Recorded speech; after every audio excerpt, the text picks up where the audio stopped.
Hello, this is Antoine Garthastro at garthastro.com, and today we're going to talk about a very ancient technique of delineation or birth chart interpretation called the planetary joys. This comes from, I remember the first time I came across it, it was in Vettius Valens, who is an astrologer from the 2nd century AD.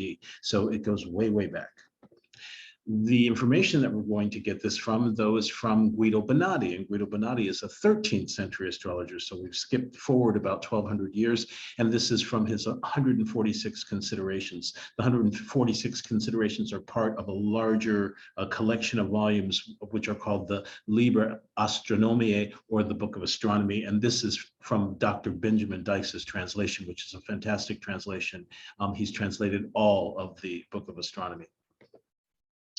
So the 8th consideration talks about the 4 lesser planetary joys. I don't know what supposedly the greater planetary joys are, but the 4 lesser planetary joys are as follows.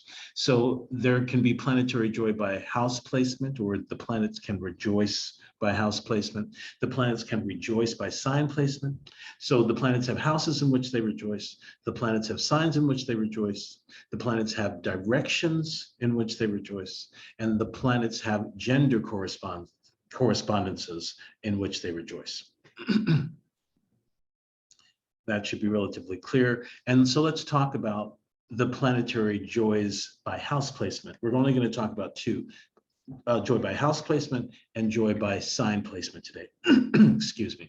Okay, so the joy of Mercury is the 1st house. Why? Because Mercury represents skill and talent, and so does the 1st house. The 1st house in Latin is called vitae, which means life, corpus, which means body, and ingenium, which means talent or skill or inclination, or ingenuity is probably the closest to a definition for the word. So that's why, and Mercury is all of those. It's the skill part, especially the skill. The ingenium part is very much Mercury. So Mercury in the 1st is the joy. He rejoices in the 1st.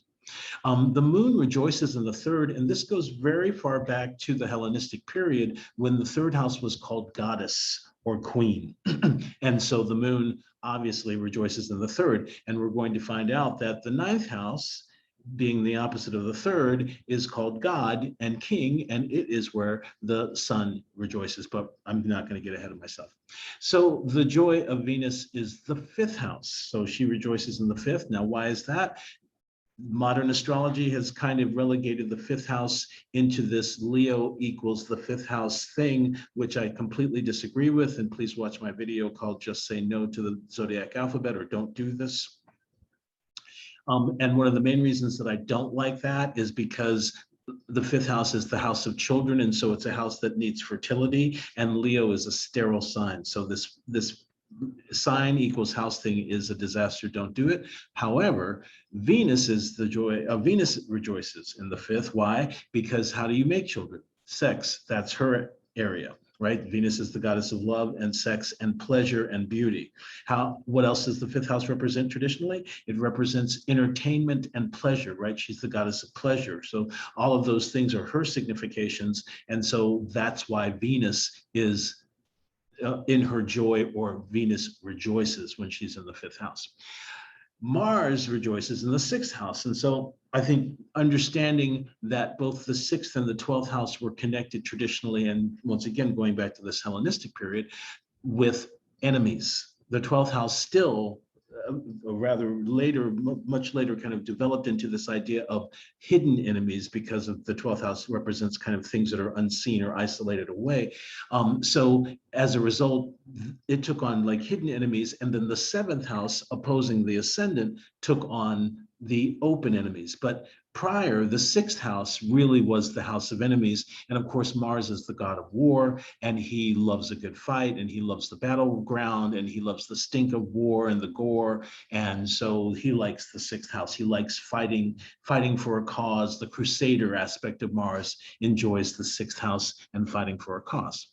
The joy of the sun is the 9th house. So we were just talking about that. So I did get ahead of myself and talk about how the sun is God, and all of the significations of the 9th house are reflected in the sun significations. And that is the case for all of the houses. What you find is that even if the planet is not in its own sign, being in this house will give the planet much or plenty of its significations, right? So even if Venus is, let's say, in Aquarius and she's in the 5th house, it will still incline her to pleasure, to enjoyment, to sexual activity, to frivolity, etc. But it just won't be like Venus in Pisces or something else. So, but that's something to know, is that ultimately these planets rejoice in these houses because the houses themselves reflect their personal significations or their specific significations.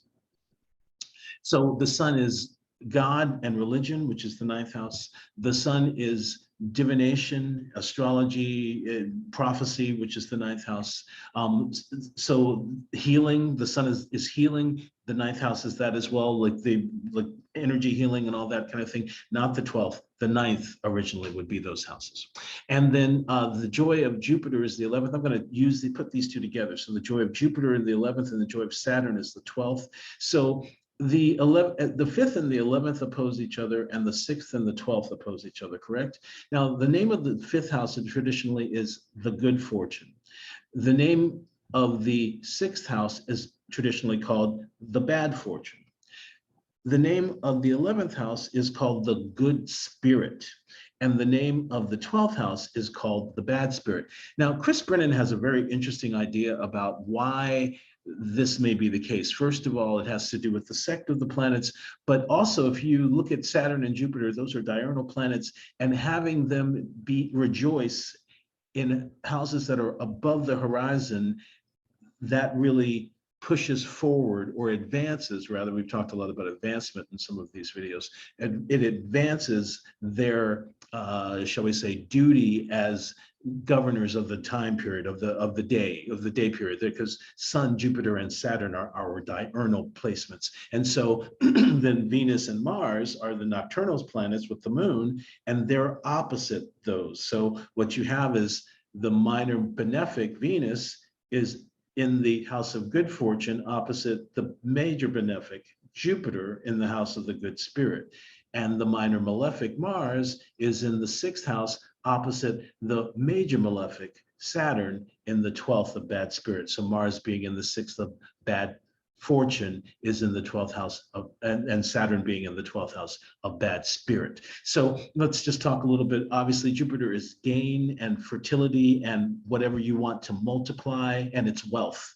And so the 11th house is a house of gain. It's a house of patronage. The 11th house is friends in high places and friends that get us to, or patrons that get us to where it is that we want to go, to our pinnacle. And so Jupiter is able to do that. And then, of course, Saturn rejoices in lamentations and wailings. And that's a specialty of the 12th house. And also, Saturn is the author of isolation. And so of solitariness, that's what they call him, the author of solitariness. And the 12th house has to do with that as well. Lastly, we can kind of quickly move through the sign placement. So once again, if we think about daytime versus nighttime, what we know is that there are daytime masculine planets and there are nighttime feminine planets. There's also one nighttime masculine planet. Same thing for the signs. There are daytime masculine signs. Those are the odd signs. And there are nighttime feminine signs. Those are the female signs. Those are not the opposite of odd is even, yes. So as you'll see, the moon and Venus are going to be rejoicing in signs that are feminine and nocturnal. The sun and Jupiter and Saturn are going to want to be in signs that are masculine and diurnal. Remember that Mercury is hermaphrodite. He's neutral. He's hermaphrodite. He's a boy with the boy and a girl with the girls. So but he also rejoices in his own domicile, which is also his exaltation. So it's a feminine sign. So let's just go through them. The moon rejoices in the sign of Cancer, which is her domicile. It's also a feminine nocturnal sign. She's the nocturnal light. Mercury rejoices in Virgo, which is his domicile and exaltation. It's a feminine nocturnal sign, but as we said, Mercury is hermaphrodite. Venus rejoices in Taurus, once again, a feminine nocturnal sign. The sun rejoices in Leo. That is his that is his domicile, and it's a masculine diurnal sign. Of course, the sun is the light of the day. So Venus rules Taurus and Libra. Taurus is where she rejoices. Mercury rules Virgo and Gemini. Virgo is where he rejoices. Sun and Moon rule only one sign. Mars rules Aries and Scorpio, but Scorpio is where he rejoices. And so this is a kind of interesting androgynous twist. Because Mars is a nocturnal planet, Scorpio, which is a nocturnal feminine sign, becomes his joy. Jupiter rejoices in Sagittarius, which makes sense because it's masculine and diurnal, and Saturn rejoices in Aquarius, which is why we should not have given it to Uranus. The last thing I'm going to do is go to look at a chart or two and kind of see how or if it makes any kind of difference. So here's Jeffrey Dahmer, and we are looking for a few things. We're looking to see if, then we can just go right through it. Is Mercury in the first? No. Is the moon in the third? No. Is Venus in the fifth? No. No, there's nothing for seven. So Sun is not in the ninth, Jupiter is not in the 11th, Saturn is not in the 12th. So nothing is in joy by house placement. However, Venus is in joy by sign placement. Now, Jeffrey Dahmer, of course, is a serial killer. Venus is the ruler of the first house. Venus, in this particular case, now when we get to my video about personal happiness and the ascendant, and where the ruler of the ascendant shows not just the personal happiness, but the term that Rob Zoller uses is the primary motivation. So the primary motivation here, Venus is right on the exact cusp of the eighth house. The eighth house is the house of fear, terror, and death. So I don't necessarily use it for sex, although with Venus there, this is a sexualized underworld. This is a sexualized underworld, or a sexualized, shall we say, a sexualized eighth house. So death and sex might be very connected, and of course, in this particular chart, they were. This is the chart of Ella Fitzgerald. And it's the same planet. So first of all, let's just do our thing. 1, nothing, no. 5, no. 9, so I'm going to say, technically the sun is in his joy, right? Because he's at the very end of the 9th, but I'm going to go ahead and put the Venus and the sun into the 10th house. So some may disagree with me, and that's just fine. But especially since she rules the 10th and she's Casimir with the sun, and traditionally some astrologers would give 8 degrees before the cusp. So I'm going to go ahead and do that. And so here we have this Casimir Venus. Ella Fitzgerald is one of the greatest singers in the world, one of the greatest singers of all time. And here we have this Casimir Venus as ruler of the 10th house of public life and career. This is the only planet that's in its joy in this chart. This is the chart of Jane Mansfield. And Jane Mansfield is the other blonde bombshell of the 1950s after Marilyn Monroe. She had a very short career, and both she and Marilyn Monroe had relatively short careers, but Marilyn Monroe's career was much longer, quite a bit longer, and she was much more celebrated. Jane Mansfield really kind of what they would have called a shooting star type, and very much almost a caricature of the blonde bombshell, enormous breasts and platinum blonde hair, and huge hourglass figure, just kind of larger than life. But the reason I'm bringing this in is because she was killed in an auto accident and decapitated, and so that's one of the fascinating things. Her death is kind of almost as maybe infamous kind of as her life, although she was just kind of a fascinating character. So first of all, nothing in the first, moon's not in the third, nothing in the 5th, sun's not in the 9th, Jupiter's not in the 11th, but we do have a planet in its joy by sign, and that would be Saturn, who's the ruler of the 8th. When we just talked about Saturn is, not Saturn, but Saturn is, but The eighth house is the house of death. And Saturn is the natural significator for death. And he's within 5 degrees of this cusp, making him not just the lord of the eighth, but technically also in the eighth. And look also how the moon, and remember, moon is co-ruler for everything. And so in this particular case, the moon and the Saturn, shall we say, determine this life towards a dramatic death, or to make the death notable. Henry Kissinger. I